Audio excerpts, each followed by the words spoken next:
Hello everyone, welcome back to our channel. दोस्तों, आज हम पढ़ेंगे समुदाय के बारे में कि समुदाय क्या होता है और लोगों के किस समूह को हम समुदाय की श्रेणी में रख सकते हैं।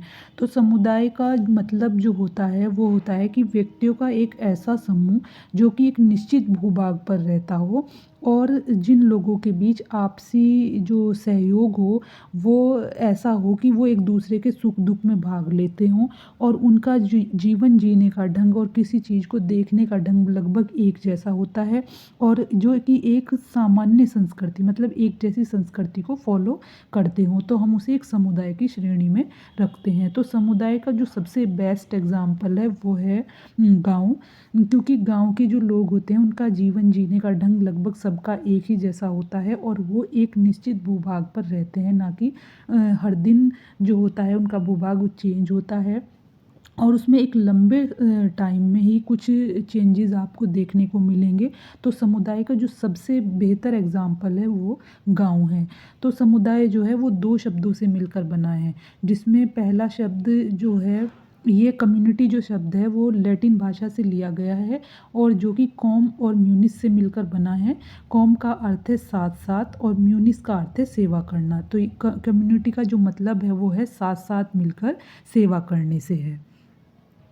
तो समुदाय जो है निश्चित भूभाग पर रहने वाले लोगों का एक ऐसा समूह है जो कि हम की भावना से बंधे होते हैं और एक सामान्य संस्कृति का निर्माण कर अपने व्यापक उद्देश्यों की पूर्ति करते हैं। यानी कि एक जगह एक निश्चित भूभाग पर रहने वाले व्यक्तियों का ऐसा समूह, यानी कि जो कि एक जगह पे एक निश्चित भूभाग पर स्थायी रूप से रहते हों और उनके बीच एक आपसी सहयोग की भावना हो, जिसे कि हम की भावना कह सकते हैं, और एक सामान्य संस्कृति का निर्माण करके वो अपने व्यापक उद्देश्यों की पूर्ति करते हो। यानी कि जो उनकी ज़रूरतें हैं उसे वो एक साथ मिलकर पूरा करते हों, एक जैसी संस्कृति को फॉलो करते हों और उनका सामान्य जीवन जो एक उनका ज़िंदगी जीने का ढंग है, किसी चीज़ को देखने का जो ढंग है वो लगभग एक जैसा हो, तो हम उसे समुदाय कह सकते हैं। बोगार्ड्स जो थे उन्होंने कहा था कि समुदाय का विचार पड़ोस से शुरू होकर संपूर्ण संसार तक पहुंच जाता है। यानी कि जो पड़ोस है उसे भी हम समुदाय में रख सकते हैं, लेकिन आधुनिक जो पड़ोस हैं उन्हें हम समुदाय में नहीं रख सकते, क्योंकि आधुनिक पड़ोस जो हैं उसमें लोग एक दूसरे को जानते भी नहीं। तो ये समुदाय की क्वालिटीज़ में नहीं आता। समुदाय की क्वालिटीज़ में जो आता है वो ये है कि लोग एक दूसरे से परिचित हों और उनके बीच एक हम की भावना हो, यानी ऐसी भावना जो कि उन्हें आपस में जोड़ती हो। तो जो पुराने पड़ोस थे उसे हम समुदाय की श्रेणी में रख सकते हैं। तो किंग्सले डेविस ने कहा है कि समुदाय सबसे छोटा ऐसा क्षेत्रीय समूह है जिसमें सामाजिक जीवन के समस्त पहलू आ जाते हैं।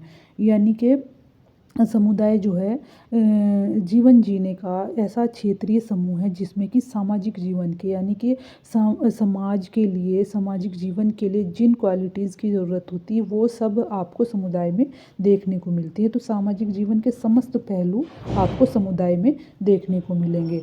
अब आता है A.W. ग्रीन के अनुसार, उन्होंने कहा है कि वह समाज जो किसी निश्चित भौगोलिक स्थान पर रहता है समुदाय कहलाता है। निश्चित भौगोलिक क्षेत्र जो है वो समुदाय की सबसे मेन जो है वो क्वालिटी है, यानी कि स्थायी रूप से किसी जगह पर रहना समुदाय की सबसे पहली विशेषता है और दूसरी हम की भावना यानी सामुदायिक भावना जो कि लोगों को आपस में जोड़ती हो। ये समुदाय की सबसे मेन क्वालिटीज़ हैं। अब बात करते हैं समुदाय की विशेषताओं के बारे में कि कौन सी वो क्वालिटी हैं जो कि एक समूह को समुदाय के रूप में बदलती हैं। सबसे पहले नंबर पे आता है निश्चित भूभाग। निश्चित भूभाग का मतलब होता है लोगों के समूह का एक जगह ठहर कर रहना, यानी स्थायी रूप से रहना। समुदाय की जो सबसे मेन विशेषता है वो यही है कि लोग जो हैं एक जगह पर ठहर कर रहते हों और उनका जो जीवन हो आजीवन वो उसी जगह रहते हों, ना कि बार बार वो अपने रहने की जगह बदलते हों। तो निश्चित भूभाग होना समुदाय की सबसे पहली विशेषता है। दूसरे नंबर पे आती है एक सामान्य संस्कृति। समुदाय के जो लोग होते हैं उनकी संस्कृति सभी की एक एक जैसी होती है। वो एक ही संस्कृति को फॉलो करते हैं। उनका रहने सहने का ढंग, बातचीत का ढंग और किसी भी चीज़ को, किसी भी ज़िंदगी को देखने का ढंग लगभग एक जैसा होता है। वो एक जैसी संस्कृति को फॉलो करते हैं, एक तरह से ही वो अपनी ज़िंदगी बिताते हैं। उनका आर्थिक जो स्तर होता है वो भी लगभग एक जैसा ही होता है। तो एक सामान्य संस्कृति होना समुदाय की दूसरी विशेषता है। थर्ड नंबर पे आता है अनिवार्य सदस्यता। हर व्यक्ति किसी न किसी समुदाय का सदस्य होता है। तो किसी भी समुदाय का सदस्य होना जो है इंसान के लिए ज़रूरी होता है कि वो कहीं ना कहीं किसी ना किसी कबीले का हिस्सा होता है। वो उसमें रहता है जहाँ उसे अपनापन मिलता है। तो अनिवार्य सदस्यता का मतलब है कि हम में से हर इंसान किसी न किसी कबीले का या किसी गांव का या किसी पड़ोस का, किसी न किसी जगह का, किसी न किसी समुदाय का सदस्य है। फोर्थ नंबर पे आता है स्थायी समुदाय। समुदाय की जो क्वालिटी है वो होता है इसका स्थायीपन, कि किसी भी अस्थायी समूह को हम समुदाय नहीं कह सकते। समुदाय की जो क्वालिटी है वो यही है कि एक जगह ठहर कर रहना और आजीवन रहना, ना कि बार बार अपनी जगहों को चेंज करना।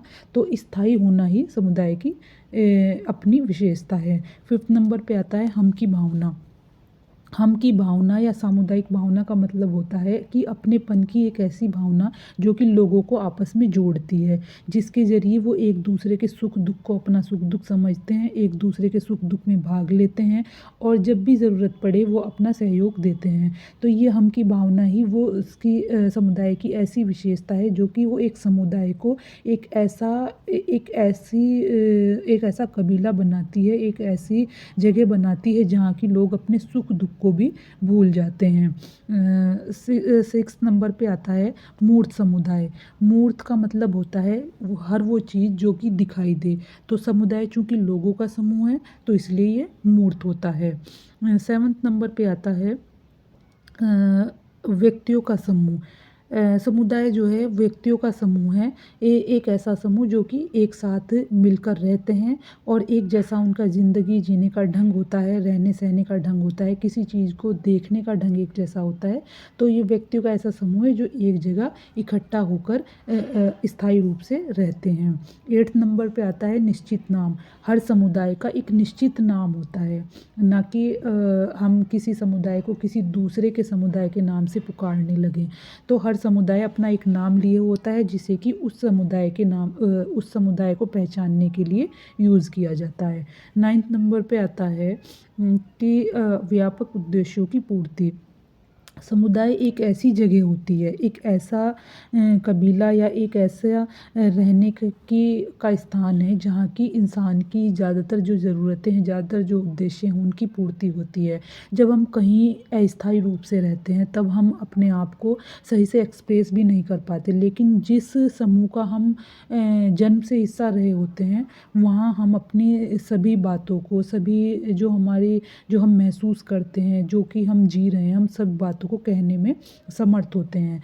तो समुदाय एक ऐसी जगह होती है जो कि हमारे सुख दुख को समझती है। मतलब ऐसा कबीला होता है कि जहाँ हम ज़्यादा टाइम रहे होते हैं तो ये हमारे ज़्यादातर ज़रूरतों को पूरा करता है। तो समुदाय में ही इंसान की जो ज़्यादातर जो ज़रूरतें हैं उनकी पूर्ति होती है। टेंथ नंबर पे आता है कि समुदाय का स्वतः विकास होता है। समुदाय का जो विकास है वो कभी भी योजनाबद्ध तरीके से नहीं होता, इसका अपने आप विकास होता है। यानी कि जब कोई भी लोगों का समूह या कोई एक इंसान एक जगह आकर रहने लगता है, फिर धीरे धीरे और लोग आते हैं, तो इससे जो है एक कबीला और धीरे धीरे एक बढ़ता हुआ समूह, एक बड़ा समूह बन जाता है। तो उसका धीरे धीरे विकास होता है, फिर उसे एक नाम मिलता है। तो इस तरीके से समुदाय का जो विकास होता है वो धीरे धीरे होता है, अपने आप होता है, ना कि किसी योजनाबद्ध तरीके से इसका विकास किया जाता है। अब आता है 11 नंबर पे आता है कि आत्मनिर्भरता की भावना।